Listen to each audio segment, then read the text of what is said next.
what does shame even mean? Like Mm-hmm. these terms, like I just know I don't feel like myself. Like what's Mm-hmm. going on with me? See, I think shame is a deeply internalized sense of being unworthy of good things. How helpful do you think it is for people to say things like, I have a mental illness, or I am a depressed person, or I have anxiety? For a moment, it gives you a sense of relief that you're not alone in dealing with something, and maybe you can relate with other people who are in it. Sometimes out of naivety, anytime we take a step in the right direction, even though it is the right direction, almost what happens every single time is we just get knocked down hard. The healing that can come, I guarantee you, is beyond what you can even imagine. Acting on emotions as guides to truth. Stillness. Surrendering to what is. Seeking.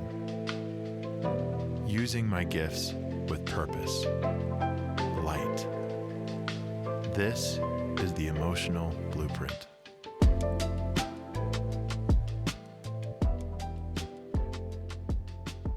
James Webb. So you are officially like the first past client that I've had on the podcast. So the reason why we wanted to have you on is from the perspective of a therapist. It's like I show up and I'm witnessing people go through these scary, dark, life-changing experiences, and I'm just there. And I started seeing you actually when I was pretty newish. I remember when you first started coming in, like when you would come in, just the spirit in which you would come in just like commanded like attention. Like even if I wanted to be distracted, it's like it just wasn't there was like a seriousness and like a reverence, and like this is really important. I feel that with almost everybody, but there is definitely an added level of like, Corey, you need to like be dialed in. And it's just been so beautiful, man. What was that? Is 8 years later now? 7, almost exactly. 7, almost Yeah. exactly. Yeah. So your story, I think, is going to be really powerful for people, man. And so let's do it. Okay. Let's do it. So start wherever you want to, and then, we're just going to kind of let it guide us, and whatever comes up is what we're supposed to share. I served an LDS mission. I went to England, and before that, my life was like good, like normal, excited. Saw a lot of opportunity and potential, and just kind of went through it. And then was really excited to go on a mission. That was a big part of my upbringing.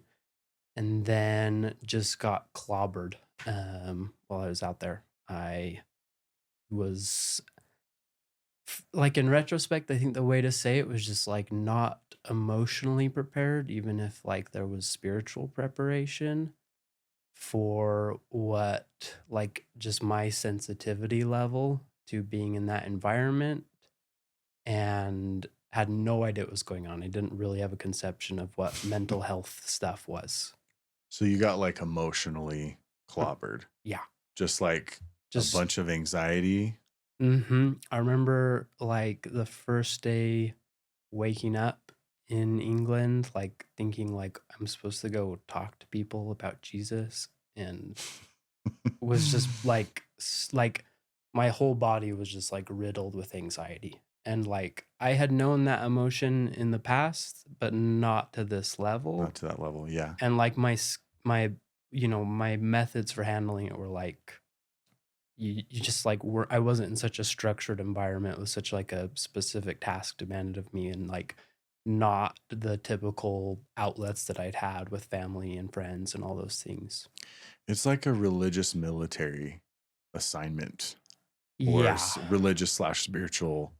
Yeah. Like the standards are very high, the expectations are very high. Yeah. So Yeah. And the preparation is not sufficient for anyone, really. right. It's like the whole point is throw them in the water and see if they can swim. And in a lot of cases, that's just there's just not the guidance and wisdom in place always for particular people that experience just doesn't vibe with their makeup. I feel like anytime this apply, like anytime someone's going into the military or like a mission for their church or anything like that, fresh out of high school, it's like it seems critical that there needs to be some kind of an emotional prep, like how to deal, what it means when you feel anxious or shame. But it's like there's still nothing like that. Yeah. It's like here you go. Yeah, and it's kind of an atmosphere in which all the solutions are like spiritual religious You solutions. just need to pray more. Yeah. Yeah. Yeah. And they're Yeah. missing an added dimension um that I would have to learn about later. Right. So you're just getting clobbered. Yeah, it was just too much. Mm-hmm. Too much too soon. And I was really willing and excited. Like I believed it was something I was supposed to do. Mm-hmm. And so I stuck around for a long time. And as you know, if you are not dealing with negative emotion, if you don't have the skills to, it just accumulates. Mm-hmm. And then it just starts to kind of like cause chaos in your mind and your body. Mm-hmm. So after a year, I came home and kind of began a journey of figuring out what the heck just happened and like feeling as though like all of the hopes and dreams I had for life before and like as part of this whole experience were like totally outside my reach and not sure what to do, how to rebuild. Is there like a darkness when you got back for you? Yeah, A sense of like failure or disappointment? it's really interesting because I think that's really common for this. I didn't feel like I had failed because I knew I had tried so hard. It stayed Like out I gave there, everything I Yeah. could. stayed Yeah. out there way longer than like wisdom should have dictated. I just didn't know. Like literally, like I was out for 365 days and I was out there for like 364 too long. But then it kind of just I came home and there was all that mental pain going on. But I had like been in the spiritual texts and in the spiritual mindset, so it was just like I just saw it as like my duty to like solve this problem that was now on my doorstep and destroying me. Gotcha. So you come home and then you're trying to figure out like what just happened. Like I didn't know this intense like anxiety, shame.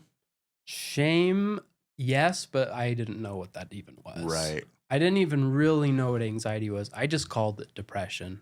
Gotcha. That was the word that was available to me to describe this type of thing. Let's talk about that for a second. Let's talk about depression for a second because this is that what you just said I think is so relatable for people. It's like, what does shame even mean? Like these terms, like I just know I don't feel like myself. Like what's going on with me?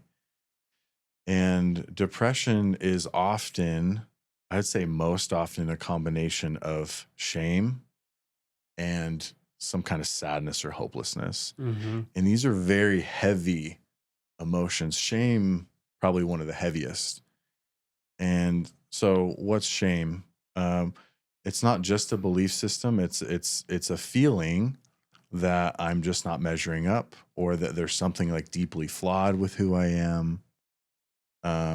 There's something wrong with me. That narrative can take on a lot of different paths, but go ahead. Yeah, I was just say I think shame is a deeply internalized sense of being unworthy of good things. Let's Can you say that again? That is like, Yeah. I love that definition So shame is a deep sense that you are unworthy of good things of good coming to you. things. I don't deserve good hmm things. hmm And if it happens, it's just like the mercy of chance. Right. And You it's just gonna kind of sweep away you again. discount it. Yeah. And so it's pretty tied to hopelessness. And so I would say that's where, yeah, kind of the combo there creates depression. Mm. Um, Because the shame, like, okay, there's good things that are, to some degree we can recognize any good things that are happening. Look, I've got food. I'm able to eat. I'm able to drink. I have shelter. Uh, there's good things around us, almost no matter our circumstance. But if we can't actually integrate that or feel that, mhm, and it's like, it's almost like, I don't know what's wrong with me. I should be feeling happy, but I'm mhm, not. Everyone else seems to be feeling good, but I'm not. Like, mhm. so it starts to create, I've seen for a lot of people, this like, I'm flawed in some way, like there's something wrong with me. Yeah, it And I don't know if you necessarily felt that way, but I just think over time, shame just really gets like a deep root for people. I feel like an important thing to look at here, like, so for my language, it's Christian language, but that's just how I see it. But I think it can speak more broadly. So I'll use terms God, but that can be, however you see like this higher transcendent power.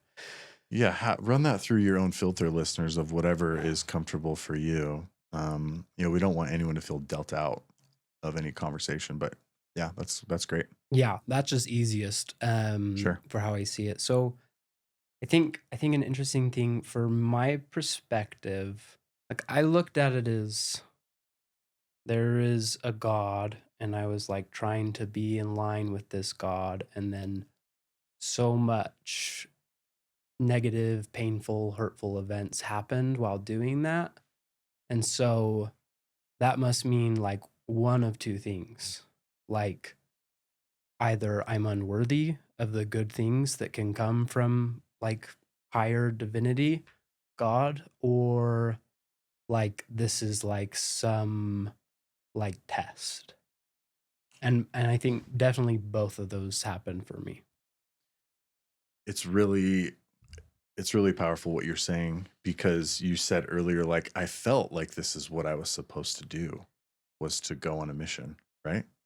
Yeah. You had that Yeah, that was like like my you had that conviction. alignment or whatever. Mm-hmm. And I'm very interested now if you believe that was actually like, if you were in alignment or you weren't. But what's interesting is, we've been talking a lot about the hero's journey, and how the hero's journey in 2025 has become really an inward journey. Because why? Well, I love what he talks about, Robert Johnson talks about in the book he says, well, there's just like, guys, there seems to be a shortage of castles to storm and dragons to slay. So if you really want to be this hero, it has to start with you, and you taking on this burden of becoming whole, so that you have more to give. So your part of the hero's journey of going inward started then, or when you got back. And it's like, anytime we, sometimes out of naivety, anytime we take a step in the right direction, even though it is the right direction, almost what happens every single time is we just get knocked down hard. It's like this, stepping into this unknown world, we fall straight into a pothole, and we're Mm-hmm. sinking into the quicksand of life. And this is what life's really like. Like, life's really this hard. It's Yeah. like Yeah. it sucks. And so it's so normal for people to be like, did I make the wrong decision? Am I? Unworthy, shame. Mm-hmm. Mm-hmm. Totally. Mm-hmm. Yeah, so I guess along the theme of a hero's journey, it was just like I took on myself this responsibility to figure out if I could take my life back, so to speak, because I was in this really dark place. And what things had brought me happiness before. It's just like there was just the wall. I think depression is a massive sense of loss. Loss of Uh, self. yeah, loss of self. There's a huge disconnect. Um, Mm. kind of like a dissociation, a Yeah. trauma. Like Mhm. it's all kind of the same thing as I see it, but you feel like separated and lost from just like what was once a simple pleasures of life and just usual like confidence and those types of things. And then like you're like looking at the top of looking at this huge mountain in front of you that you've got to climb, and you're like, what is this? Like, I didn't know this is what life can become. And I think what's so painful for people that struggle with depression is this visual that comes to my mind is like being on the ocean, being on the beach, and you're looking at the ocean and you're seeing this giant tsunami wave just building. And people that struggle with depression, they can almost feel it begin to come on. And then that is there's a lot of suffering just with that. And then this giant wave comes and just pulls you out to the sea. And people often ask the question, like Corey or whoever, like, how do I, when I'm depressed, how do I get out of that? And it's like, there's really nothing you can do. It's like you have to wait. You have to wait till that ocean wave spits you back on the beach. Then when you're a little bit more grounded, then that's when but to some degree, you have to write it out. And it's really tough. Yeah, and my understanding of it now, some 10 years later, is, to continue the analogy, it's like that wave washed me over, and like I hit a bunch of rocks, and like I wouldn't know what damage had been done that needed to be healed for a long time. Like Right. deep stuff. Because when you enter into something like that, coming just right out of basically childhood, adolescence, where you don't really know yourself very well, like you're just not aware of like a lot of layers of your being and like your psyche or whatever that are going to be impacted by these sort of you know early life experiences. Mm. I want to go back to your story, man. I just feel like it's important to maybe share this one thing. It's like, okay, when you are depressed, people giving you advice like just go exercise or work out or go, whatever. It can actually make it worse because you're it's like your emotions have shut off. It's like I imagine a power switch, and it's like Yeah. emotional power down. Okay, and so why don't I have the motivation to do anything like work out or whatever? Yeah. It's because like motivation comes from well, there has to be some positive emotion driving that, like a little bit of hope, excitement, was whatever. Some positive feeling has to be there for you to have. You have to motivation is drawing upon what's in your body. Mm-hmm. And when you're very depressed, it's like there's nothing there. Yeah. It's numb. Yeah, I think it confuses people who haven't experienced it deeply, because all the things that work to boost your mood, they just like you said, they go offline. Like nothing does anything. It's like I could work out or I could have a meaningful conversation, but it's not gonna. I'm numb. Yeah. It's off. Yeah. Yeah. You're not gonna get No Wi-Fi. You're not gonna get the boost. Yep. And so that's why people don't do anything when they're depressed. It makes sense. I just want to. This is what feels important. Is so. What can you do if you know someone that's struggling with depression? What can you do to possibly help them? One of the worst things that you could do is text them and say, "How are you feeling?" It's like, still sad, still depressed. It's almost like a reminder of their state that they're really unhappy about. Um, One of the things that can be really helpful is to try to do something that just requires no effort on their end. For example, something like, hey, I just want to come over and watch a movie. You don't have to say anything. I'm going to bring dinner. There's no pressure to say anything. I just want to be with you. Just them feeling like you're that they don't have to do anything. Like it's like this unconditional kind of I still know you, I still see you, I still love you type of thing. But anytime we start to require energy on their part, it's like that can just be that can be harder for them, make it worse sometimes. So just an idea or thought on that. This all is what was coming up for me. So any other thoughts, though, man, on depression? Depression's hard because, like you're saying, there's no like immediate thing someone can do to solve it for you. Kind of have to look at it as like this person has like entered into this like dark space, and to some degree they're the only one that can find their way out of it. For And sure. like that might last a lot longer than like from the outside you want it to, or understand why it's going on that long. And for the person who's in it, I can, promise you it's very long. But Yeah, yeah. And so this began to happen for you.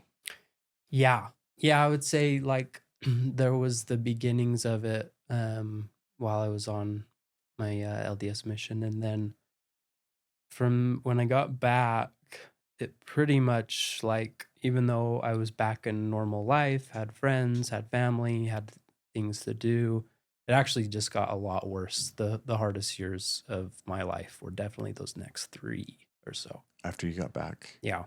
Yeah.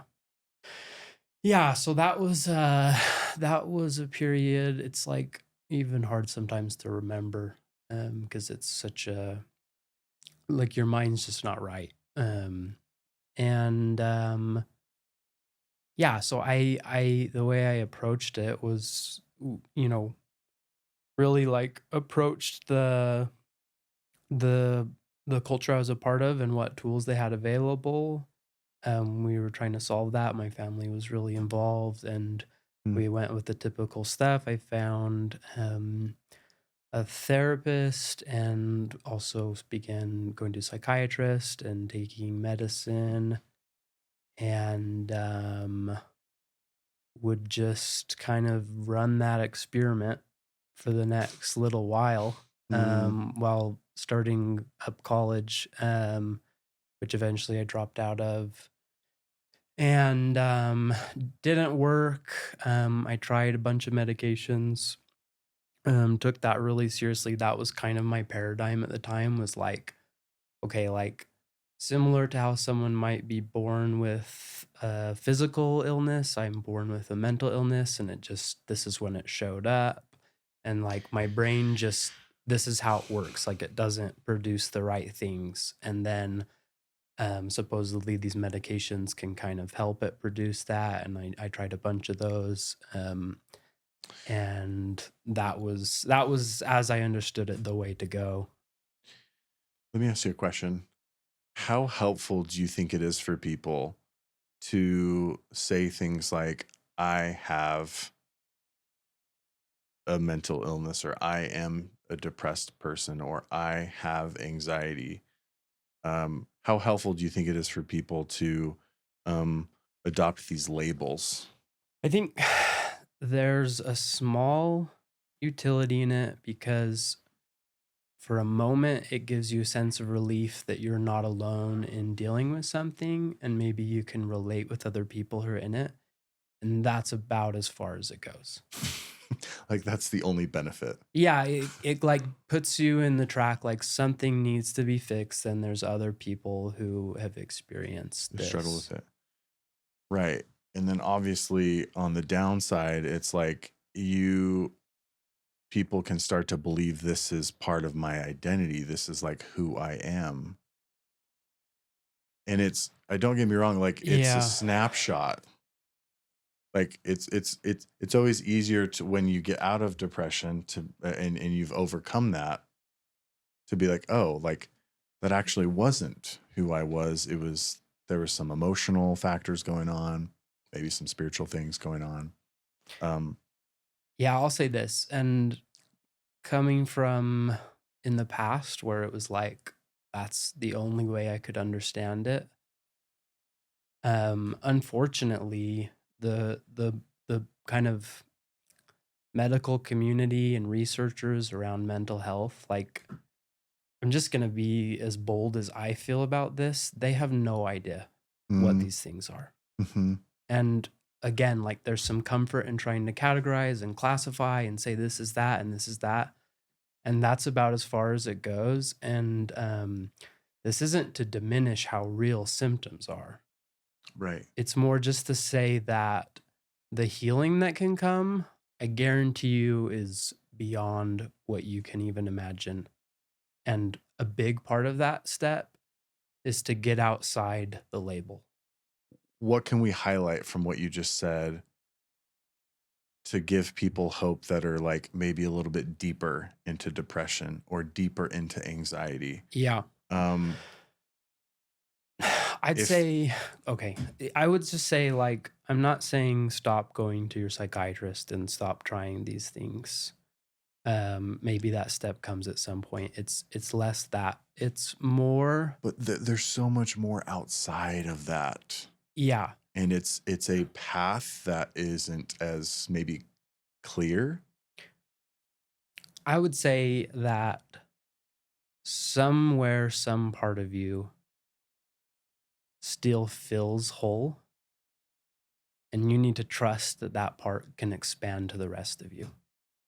Beautiful. And that part of you that that is whole or that feels whole is your spirit. Yeah. And when there's a disconnect from that, you kind of believe it's gone. And Totally. you are like, I'm in this prison of my brain not working right. And time again, even in the world of science, when they're trying to look at this, that way it like blows them away how far people can come, and how much they can heal, even from some of the scarier labels that we have. It's just so cool to have it from a client, like your own personal experience perspective. And in line with what you're saying from a therapist perspective, I am a big advocate for therapy. If so, therapists are supposed to be, quote, the experts on how to help people overcome depression and anxiety. Um, Even most of them have no idea. And I love what you said is, I think we're getting there, but basically what's really coming up for me is, um, James, I have never seen someone overcome deeper depression or deeper anxiety without some kind of a spiritual connection and focus in their life, some kind of spiritual intervention and path that is not the medical path. Like that is meant to perhaps play a role to help you find stability. The whole point of taking medicine, though, and some of these medical interventions, even including a therapist at times, is hopefully to help you have some stability so that you then can let go of what you need to or connect the way you need to. And that's where stuff really starts to, I'm sure we're going to get there in your story, but Yeah, I think on this point, I would just say like the word I always used was depression, but like it went deeper into some of the other symptoms of these. We have all these manuals for diagnosing these things, and the thing I just hopefully people listening can feel from me is that like I've been there, and no matter what you might be fearing, it's not always a life sentence, which I never would have believed at that time. do you feel comfortable sharing like just like an experience because in some ways you went through some of the darkest or worst parts of the, I don't know, the medical interventions that, right? Yeah, So just maybe yeah, touching on that a little bit and connecting that to what you just said, I think would be helpful. yeah, sure. So after this 3 years after my LDS mission, I I tried all these medications, and I was kind of at a point where I was becoming very suicidal because I just didn't see anything adding much help. I dropped out of school, moved back home, and kind of felt like I did what I knew how to do. I did the things that you're supposed to do. I went to therapy, and like I didn't just do them, I took them really seriously. Hmm.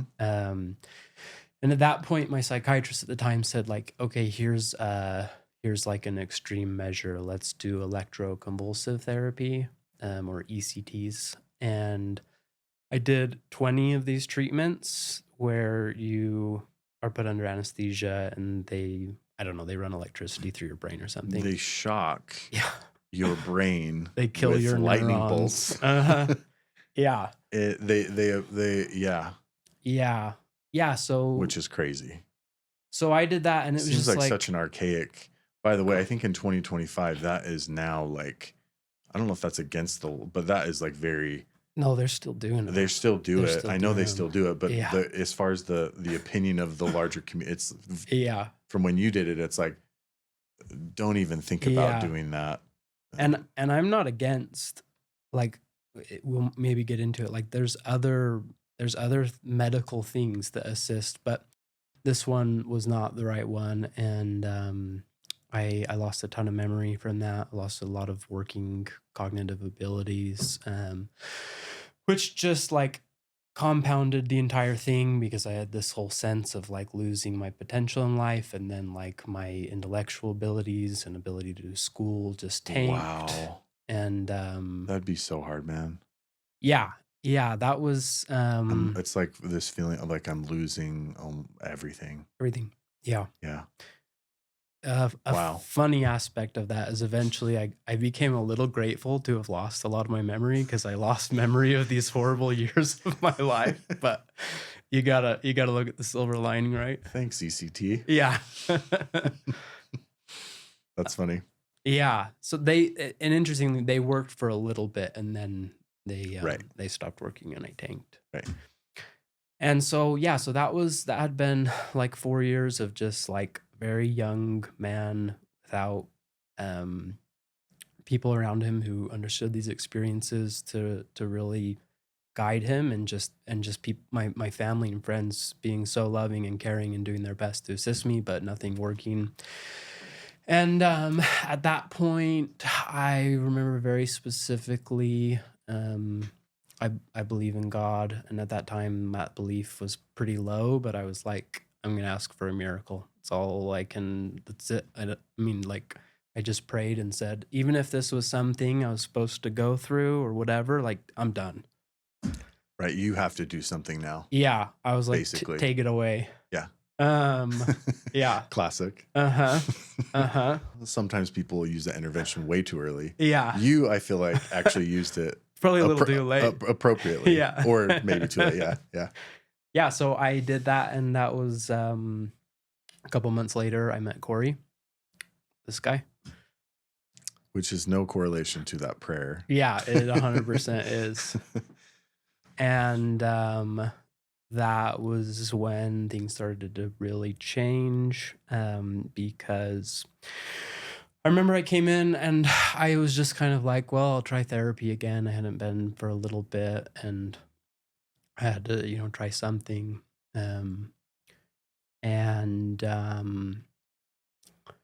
The thing that I will never forget is that for the first time since this whole thing had kind of happened to me, I'm sitting across from someone who's listening intently and caring and also eating peanuts. And you looked at me in a way that you saw so much more possible. I had gone to all these experts, had like done the research I could, and like, tried all these things that from this world of really from these institutions of the medical world and the religious institutions I was part of. Like, I had tried all their solutions and was worse than when I started. And for the first time, someone just had the confidence that things can change. unquestioningly. What's so cool about that, man, is it's like all these times that we met 7 years ago are like flooding back. Because, like I said at the beginning, is like I really feel like your prayer was answered, not necessarily have anything to do with me, but because I felt this. There's just some people that come in that, as a therapist, you just connect more with. And obviously, that, like, I just thought you were cool. I'm like, oh, this guy's a stud. But like I said, it was this very real spiritual, you, like, you need to be present. You need to be like, it was this added level of like, this is really, really important. Like I said, I feel that for everyone to some degree. There was an added level of that. And I remember, I think I might have told you this, but it was so cool as we began to meet, because some of the things that we were talking about and some of the things that you were saying and that I was saying, I didn't know any of those things until you came in. And this was really the beginning.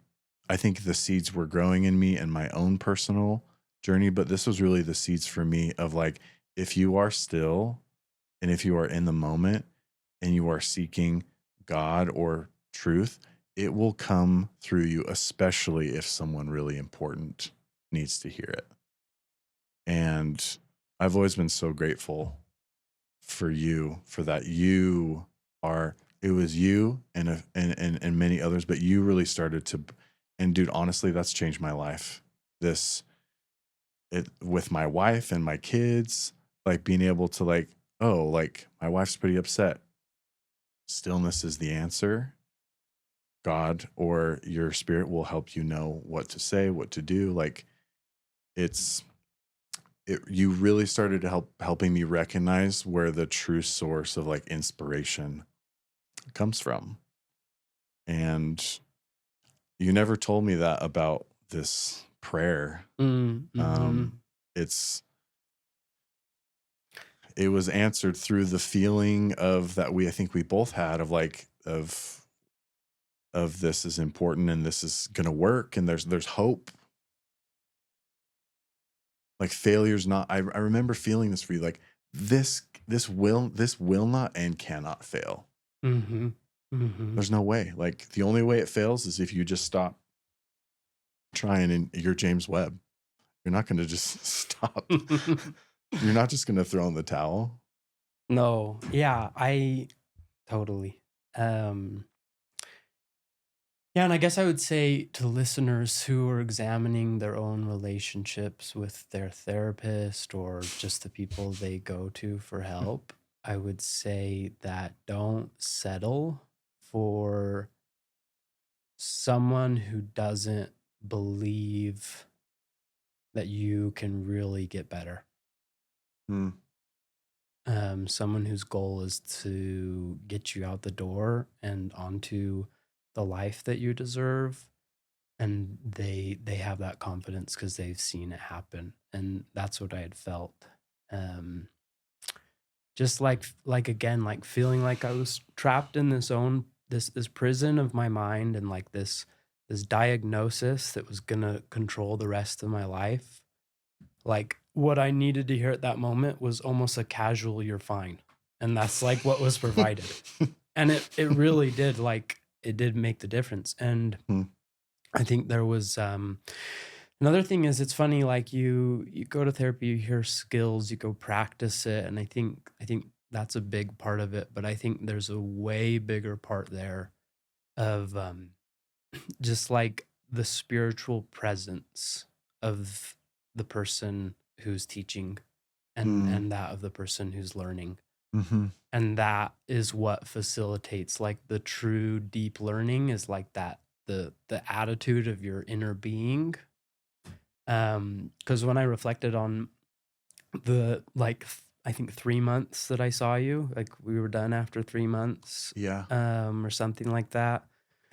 I just remember, like, the only way I could describe it is like you held up the symbols of truth that like my soul needed to connect with to believe in light again.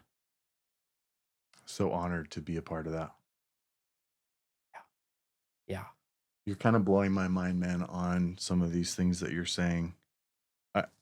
We have to talk about this more. This what you said about what's perhaps the most important thing about seeking a mentor or seeking a guide is what is the spiritual presence of the teacher? And then you as the student, where are you at spiritually? Mm-hmm. So we should talk about that. Let's talk about the teacher first, because I think if the spiritual presence is there with the teacher, they can obviously help you as the student to find your spiritual path or to feel more connected. That's really the most important role, I believe, of any mentor, regardless if it's business. And it sucks because in the corporate world, it's like all this stuff is not allowed. You know, they don't go there, and I understand it, whatever. But how can somebody that's wanting to seek a guide or find a good mentor, therapist, whatever that guide is, how can somebody tell if the teacher is um, spiritually like, I don't know, what's the best way to say it, has spiritual presence to them? Yeah. I would say like from like a practical rule of thumb, there's a quote and I can't think of who says this, but um basically don't take advice from someone who's not living a life you would want to live. In that same sense, like narrowing it down, like don't don't sell yourself short on the mentors you're going to seek with people who haven't actually figured out the things that you're trying to figure out. That's not like to diminish those people. They're just in their own path and their own learning curve and their own efforts. Everyone who's studying mental health and therapy is trying to figure it out for their own mental health and therapy, Mhm. like 100%. And that journey is to some degree lifelong. And you want to find someone who's like reached those plateaus that like can really like help you up. And I mean, from that, yeah, That's a good thought. So what's interesting about our experience is you didn't know anything about me. You didn't know anything about I think I was single at the time. yeah, I for sure was yeah, 7 years ago. mm-hmm. Yeah, I was single. Just some single dude rolling in wearing Vans, like you said. How did you really didn't know anything about me? Yeah, that's a good point. And maybe what I just said applies more to people who are like have been to multiple people and they're kind of in the path. Right. And if you're just starting out, I would say like yeah, a thing that you had said earlier is like no one really gets there without some sort of spiritual connection. And I feel like I've like put both hats on quite a bit in my life. Like approach things from a very spiritual perspective and then approach things from a very like intellectual, like thinking perspective. And luckily, like I know this is the direction of the podcast, so like we don't have to like mince words here. Like it is about this fact. Like if you go deep into the world of people who heal their trauma, there's the ones that don't submit to the spiritual path. There's just kind of a cap on how far it can really go, and 100%. that doesn't come from like a moral, like like it's not a right or wrong thing. It's just like at least for me, there was a fear to dive into it in that way because in how I understood it, that's kind of what had screwed my life up in the first place was like spirituality. So it was like let's solve this with like the tools of the rational man, the science and all that stuff. And Right. like, some of it played its part, but it's just like the bottom rungs on a ladder that eventually like you gotta exercise the courage to go above. Um, and you might feel that fear that you're gonna fall, and you're going to be disappointed in God or divinity again like you were when the pain came. I love what you were saying. You were talking about however you want to spin it. If you're just not open to spirituality, whatever that looks like, we're going to talk more about what that looks like and some cool options for that perhaps for people. But if you're just not open to spirituality, there is a cap on how much progress you can make emotionally or mental health wise or um relationally. If the way you're looking at it is like spirituality is kind of this like esoteric thing that maybe you deal with a few times in life, but like life is mostly about like your physical needs and your emotional needs and mental needs, those things result or like downstream of your spirituality. So all your other type of health is like the spirituality is at the core of it and then bleeds into everything else. And like they're discovering this in the study of trauma that like deep rooted childhood pains are the cause of so many physical symptoms and problems. And you could say those are like just psychological, but anyone who actually grapples with them inevitably talks about them in like a spiritual way. Well, it just reminds me like we were first a spirit that then entered into a body. So like the origin of who we are is first spirit, second brain, body. And so it makes sense in that context. And I think it's like let's maybe think of like I know it's hard to define spirituality, but maybe the question is like why is that true that my progress perhaps with anything that matters actually matters in life is capped without some kind of personal spiritual focus.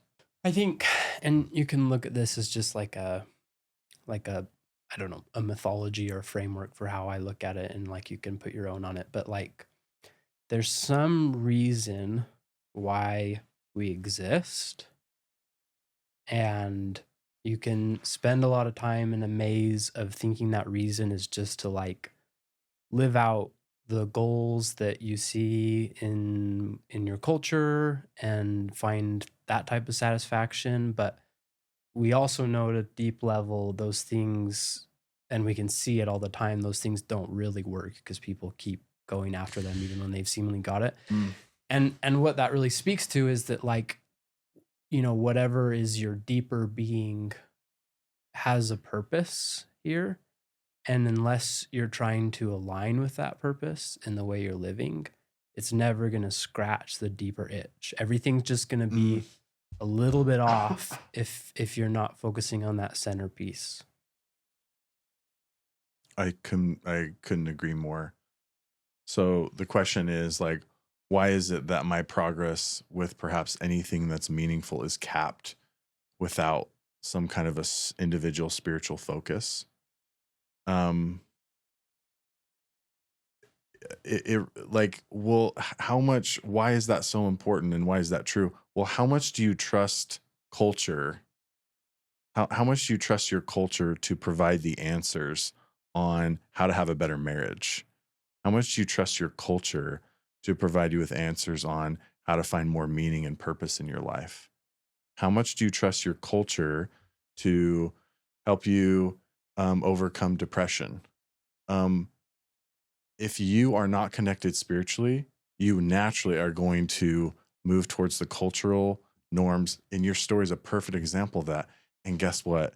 Like that doesn't work. The collective culture and collectively what people think, I promise, is not a valuable, reliable source for meaning and fulfillment in your life. So the spirituality is it's an opening. I think the best word to describe spirituality, in my opinion, is like an openness to, the source, whether that's God, your own spirit. There's a lot there.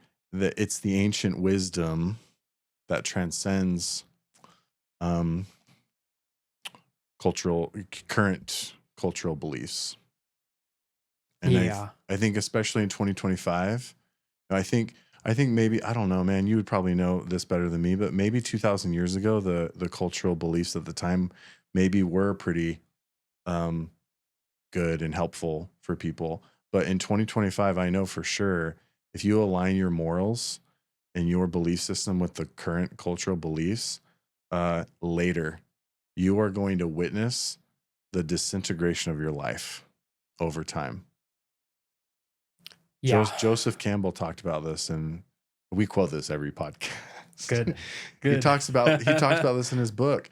You used to look out the window and see flowers, but now you look out the window and you see a wasteland of dry stones.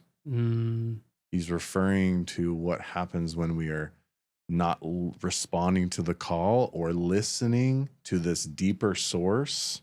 That's really what responding to the call is being willing to have God or this great hand be your mentor. Anyways, I could go off on this, but I just think that's the choice people are making when they don't realize they're making that choice. Am I aligned with cultural views and beliefs and morals, or am I finding a higher? Yeah, I think it's why in a lot of these great stories, there's this like peeling off of the hero, so to speak, from like their early conditioning or development or community. And then, they come back and reintegrate what they found in that, and that's really beautiful. But the reason that they go on that journey for their own self and for the community they're part of, we're part of groups we care about, is ultimately the institutions that exist in culture. We first think they're there to hold up truth and to know the answers. We assume that. Yeah. Or we're taught that. Yeah. Yeah. And in a lot of ways, actually, those institutions are just a constellation of all the fear of the people that created them. Trying to think of another way to say that. The establishments that are supposedly solving problems, or the way that you can go find your satisfaction, are really just a reflection of all the dissatisfaction of the people that make them up. Wow. Can you say that again? The satisfaction. Yeah, if you're going out to these, That's powerful. like these cultural ways you think you're going to find happiness, you're actually looking for water in the desert. You're looking where people have made these false images to their satisfaction because they're so deeply dissatisfied. Right. This is what Christ talked about when he said, he specifically was talking about his words, but he said, "Whosoever heareth my words and doeth them, I will liken him unto a wise man who built his house upon a rock." Okay. The rock is a symbol of something constant and true, and what has always been constant and always been true throughout all time. That is where we want to build our house, not on this sandy foundation, which he refers to, which is if we don't listen to this ancient truth, that's the wisdom of man changes all throughout time, and to some degree maybe it gets better, but in the ways that it really matters, it seems to be getting worse, and so spirituality is the way to access truth that has always been there and will always be there, and that's where you want to build your house on. Yeah, it's really, I totally agree. It's really, you're never going to find outside of yourself those things you have to go within to find, of course. And everything you're looking for is within. It's in this inner journey. And, like in my life, I tried looking in outside of myself for it. And to some degree, of course, you need that. You need to find mentors and teachers and things outside of you, but all they really do is point you back to yourself, the good ones. Right. So They that's like help facilitate it. that's like full circle going back to the question, like, what can I look for in a good mentor or in a good guide? You mentioned somebody that's spiritually present. Okay, what does that actually mean and look like? I think on an application level, when I leave my meeting or session with this guide, uh, is my mind expanding? Am I feeling hope? Am I feeling lighter? Am I feeling enlightened? Whatever words you want to use, you should you shouldn't just be yeah, it's maybe, as I'm starting to describe it, it's maybe harder to describe, but you should be leaving feeling like there's something's opening for you, I guess, is Hmm. maybe a better way to Hmm. say it. And that's someone that I think is spiritually a spiritual guide for you. This has been a theme this has been a theme that has been emerging in the podcast, like totally unplanned, which is Anna shared her story, you're sharing your story, and, and some other people that have basically said, like, if you're going to therapy, if you're going to a guide that is just not spiritually, that's closed off, like, basically it's not going to work. And yeah, so we've been talking about that. What's really cool is when people go within, they take on this mantle of this journey of dealing with the big dragon that popped up in their life. They go out and they learn things, and then actually they go and they bring them back to the community. The That magic elixir. Yeah, they bring it back to that original community, and it gives it new life. That maybe some of those older, cultural things that have lost their magic, it reinvigorates that, and it blesses kind of the whole. So the individual has this reciprocal relationship with the whole. We heal together in a big way, Mhm. which is like exactly what's happening with this podcast. It's the point of people who have found their inner light to go share it. Totally. I remember when we broke from therapy, and I think it was probably like 6 years later, texted you and said, "Hey," or you texted me, and you were like, "Hey," you were just saying some really cool and nice things, like, "You've helped me out a lot. I never thought a guy who ate peanuts and wore Vans would actually be able to to help me." But and I said, "Hey, like, I don't think it was a coincidence you reached out, because I want you to come on this retreat that we're doing." And you came on this McCall retreat, and it was so beautiful, man, to see you use your gifts. And it just, referencing this to the hero's journey, it's like, okay, uh, this was when you clearly were on this path of almost slaying the dragon, or have, and bringing that back and then sharing that with others. We don't just heal for us. It's important maybe to it's fine to have that belief initially, because at first it is just for you. Like, when you're on that path, Mother Nature herself supports that. Like, it's just for you. But then it's so beautiful how I love to see this, like, flowering in people, where it's like, oh my gosh, like, I've learned some of these secrets of life on this journey, the hero's journey, the healing journey. Like, I've learned some secrets, and so many people that they don't know about this. And so it's just such a beautiful transition. What is the impact that healing and letting go of your pain has? Um, well, your what replaces that pain is just a ton of, like, compassion and this desire to, like, alleviate collective suffering.